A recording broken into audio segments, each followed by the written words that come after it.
मुझ पर आरोप लगाए जा रहे हैं कि केजरीवाल फ्री की रेवड़ियां बांट रहा है, केजरीवाल फ्री बीज दे रहा है, मुझे भद्दी भद्दी गालियां दी जा रही है, मेरा मजाक उड़ाया जा रहा है। आज मैं देश के लोगों से पूछना चाहता हूं कि मैं क्या गलत कर रहा हूं। दिल्ली के गरीबों के बच्चे, मिडिल क्लास के बच्चों को मैं सरकारी स्कूलों में शानदार शिक्षा दे रहा हूं, लेकिन फ्री में शिक्षा दे रहा हूं। मैं लोगों से पूछना चाहता हूं कि क्या मैं फ्री की रेवड़ियां बांट रहा हूं या देश की नींव रख रहा हूं। दिल्ली के सरकारी स्कूलों में 18 लाख बच्चे पढ़ते हैं। इन 18 लाख बच्चों का भविष्य अंधकार में था। अभी तक हमारी सरकार बनी थी उसके पहले जैसे देश भर में सरकारी स्कूलों का बेड़ा गर्क है, देश भर में सरकारी स्कूलों की बुरी हालत है, वैसे ही दिल्ली के सरकारी स्कूलों की हालत थी। पढ़ाई होती नहीं थी, सरकारी सारे स्कूल टूटे फूटे पड़े थे, दीवारें टूटी हुई थी, छतें छू रही थी, ब्लैक बोर्ड था नहीं, डेस्क नहीं थे, नीचे बैठे रहते थे बच्चे, उनकी कोई पढ़ाई नहीं होती थी। 18 लाख बच्चों का भविष्य बर्बाद था। आज अगर हमने इन 18 लाख बच्चों का भविष्य अच्छा कर दिया, अगर मैं इन बच्चों को अच्छी शानदार शिक्षा दे रहा हूं लेकिन फ्री में दे रहा हूं, तो मैं क्या गुनाह कर रहा हूं।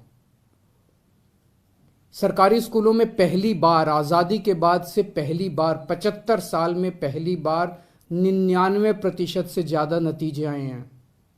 मैं अगर अपनी बड़ाई खुद करूं तो कहा जाएगा कि केजरीवाल खुद अपनी बड़ाई कर रहा है, लेकिन नतीजे 99% से ज्यादा नतीजे आए हैं सरकारी स्कूलों के। प्राइवेट स्कूलों को भी पीछे छोड़ दिया।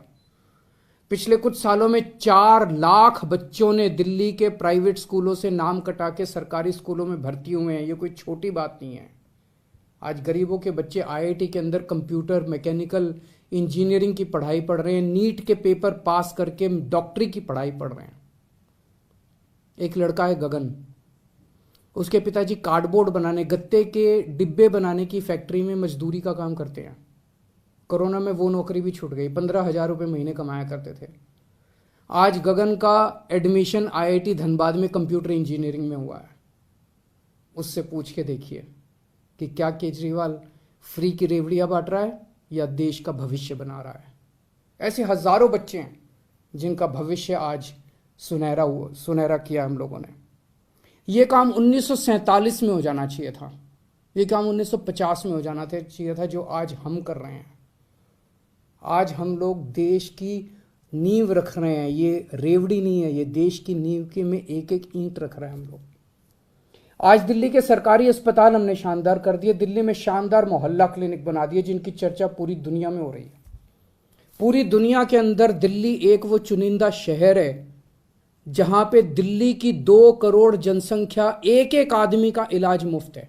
एक एक आदमी का, 2 करोड़ लोग रहते हैं दिल्ली में, एक एक आदमी का इलाज मुफ्त है, चाहे वो गरीब हो चाहे अमीर हो। हम ये नहीं पूछते कि कौन सी जात का है, कौन सी धर्म का है, अमीर है, गरीब है, आदमी है, औरत है, छोटा है, बड़ा है, जो भी आदमी है हर एक का इलाज मुफ्त है। 30 लाख, 40 लाख, 50 लाख रुपए का भी अगर उसका ऑपरेशन का खर्चा आएगा, उसकी सारी दवाइयां, उसके सारे टेस्ट, उसके सारे डायग्नोस्टिक, सब कुछ उसका मुफ्त होता है। सारे मोहल्ला क्लिनिक्स के अंदर उनका इलाज मुफ्त होता है। क्या मैं ये फ्री की रेवड़ियां बांट रहा हूं? आज दिल्ली के अंदर अगर किसी का एक्सीडेंट हो जाए, हमने एक फरिश्ते स्कीम बनाई है, अगर किसी का एक्सीडेंट हो जाए तो उसको हमने कहा है कि उसको नियरेस्ट अस्पताल में ले जाइए। आसपास जो भी अस्पताल हो, चाहे कितना भी महंगा अस्पताल क्यों ना, उसे उठा के ये नहीं सोचना कि मैं कभी उसे नियरेस्ट अस्पताल में ले जाइए। उस आदमी को ठीक करने का सारा खर्चा दिल्ली सरकार देती है। फरिश्ते स्कीम कहते हैं हम इसे। मैं एक आपको उदाहरण देता हूं। विकास सानी साहब हैं, ईस्ट दिल्ली में रहते हैं।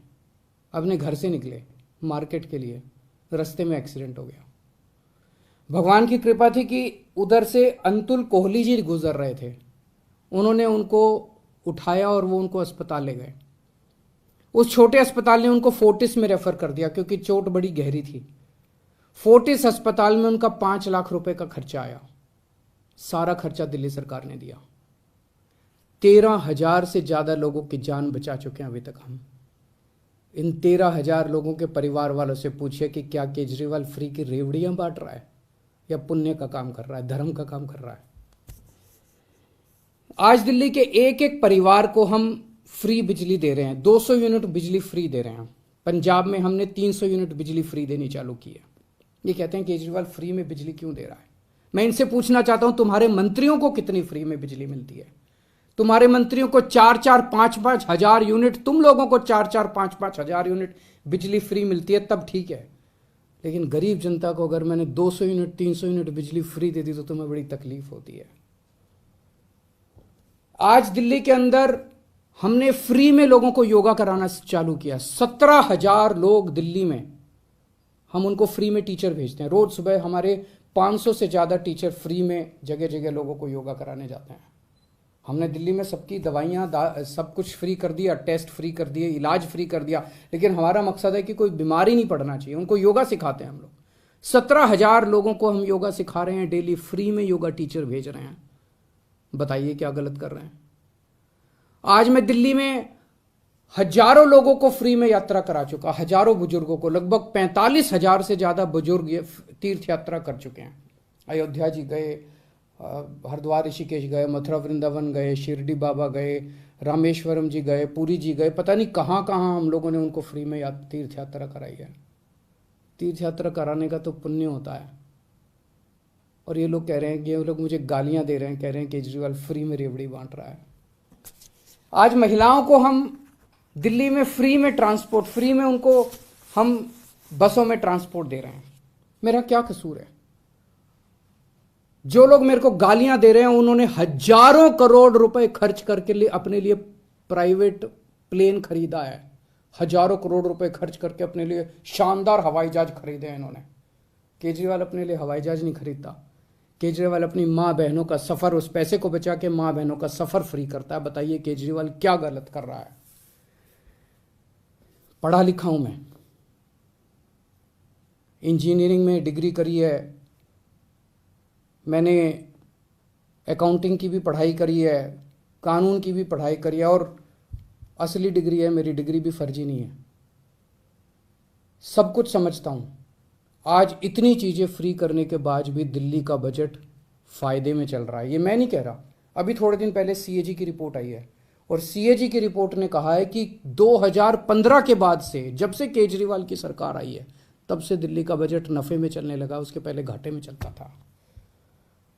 तो बजट भी नफे में चल रहा है, कोई नया टैक्स नहीं बढ़ाया, भ्रष्टाचार खत्म कर दिया। भ्रष्टाचार खत्म करके जो इतना पैसा बचा, उससे अगर अब मेरे अपने लोगों की मैंने इतनी सहूलियतें दे दी, तो बताइए मैंने क्या गलत किया? मैं बताता हूं आपको फ्री की रेवड़ी क्या होती है, और मैं बताता हूं आपको इस देश में फ्री की रेवड़ी कौन बांट रहा है। एक कंपनी है बहुत बड़ी, उस कंपनी ने लोन लिया कई बैंकों से, खा गए वो लोन, बैंक दिवालिया हो गए, और उस कंपनी ने एक राजनीतिक पार्टी को चंदा दे दिया, कुछ चंद करोड़ रुपए का, और उस कंपनी के खिलाफ सरकार ने कोई एक्शन नहीं लिया। ये फ्री की रेवड़ी है। जब आप अपने दोस्तों के हजारों हजारों करोड़ रुपए के लोन फ्री में माफ कर देते हैं, ये फ्री की रेवड़ी है। जब आप विदेशों की यात्रा में जाते हैं और विदेशों की यात्रा के बहाने आप अपने चंद दोस्तों के लिए वहां ठेके लेते हैं विदेशी सरकारों से, ये फ्री की रेवड़ी है। आज देश में दो किस्म की राजनीति चल रही है, एक ईमानदार राजनीति, एक भ्रष्टाचारी राजनीति। ईमानदार राजनीति वो है जो आज आम आदमी पार्टी कर रही है। हम एक एक चीज में पैसा बचाते हैं, एक एक चीज में पैसा बचाते हैं, और वो पैसा बचा के हम जनता को सारी सुविधाएं दे रहे हैं। और दूसरी है भ्रष्टाचारियों की राजनीति। बड़े बड़े हजारों करोड़ रुपए के ठेके दिए जाते हैं, हजार, ताकि खूब पैसा बनाया जा सके। हजारों करोड़ रुपए के ठेके देते हैं, अपने को देते हैं, अपने दोस्तों को ठेके देते हैं वो सारे, और सारी सुविधाएं अपने मंत्रियों को देते हैं। जनता सुविधा मांगे तो कहते हैं कि नहीं नहीं, ये फ्री रेवड़ी बांट रहे हैं। जनता को सुविधाएं नहीं देंगे, जनता को सुविधाएं नहीं देंगे, अपने मंत्रियों को सुविधाएं देते हैं, अपने दोस्तों को ठेके बांटते हैं।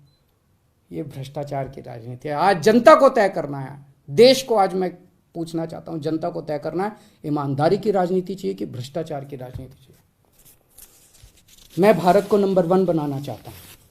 मेरी जिंदगी का एक ही मकसद है, भगवान से एक ही प्रार्थना है कि जब तक मैं जिंदा हूं, मेरे जीते जी मैं भारत को दुनिया का नंबर 1 देश देखना चाहता हूं। 75 साल हो गए आजादी के, 75 साल। 75 सालों में हमारे से पता नहीं कितने देश आगे बढ़ गए, जापान, सिंगापुर, जर्मनी, अब तो बताते हैं बांग्लादेश भी कई चीजों में आगे बढ़ गया। हम पीछे क्यों रह गए भाई? हम आगे क्यों नहीं गए? हम दुनिया का नंबर 1 देश क्यों नहीं बने? हमारे में क्या कमी है? भगवान ने सब कुछ दे रखा है हमें, पहाड़, नदियां, तरह तरह की जड़ी बूटियां, फसलें, समुद्र तट, सब कुछ दे रखा है भगवान ने। भारत के लोग इतने इंटेलिजेंट, फिर भी हम नंबर 1 क्यों नहीं बन रहे?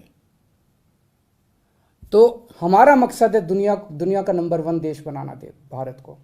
आज दिल्ली के अंदर मैं फ्री की शिक्षा दे रहा हूं, बच्चों को अच्छी शिक्षा दे रहा हूं, फ्री की शिक्षा दे रहा हूं, लोगों को अच्छा इलाज दे रहा हूं, फ्री का इलाज दे रहा हूं। अगर कभी भगवान ने चाहा तो पूरे देश के एक एक बच्चे को हम फ्री की शिक्षा देंगे, अच्छी शिक्षा देंगे, शानदार शिक्षा देंगे। देश के एक एक व्यक्ति को हम अच्छा इलाज देंगे, फ्री का इलाज देंगे, शानदार इलाज देंगे। इससे देश की नींव रखी जाएगी। ये काम 1947 में, 1950 में हो जाना चाहिए था। और जब तक हम अपने देश की नींव नहीं रखेंगे, जब तक हमारी नींव मजबूत नहीं होगी, तब तक भारत दुनिया का नंबर 1 देश नहीं बन सकता। हम भारत के अंदर कैपेबिलिटी है, कैपेसिटी है आगे बढ़ने की, लेकिन उसके लिए हमें एक ईमानदार राजनीति की जरूरत पड़ेगी। नमस्कार।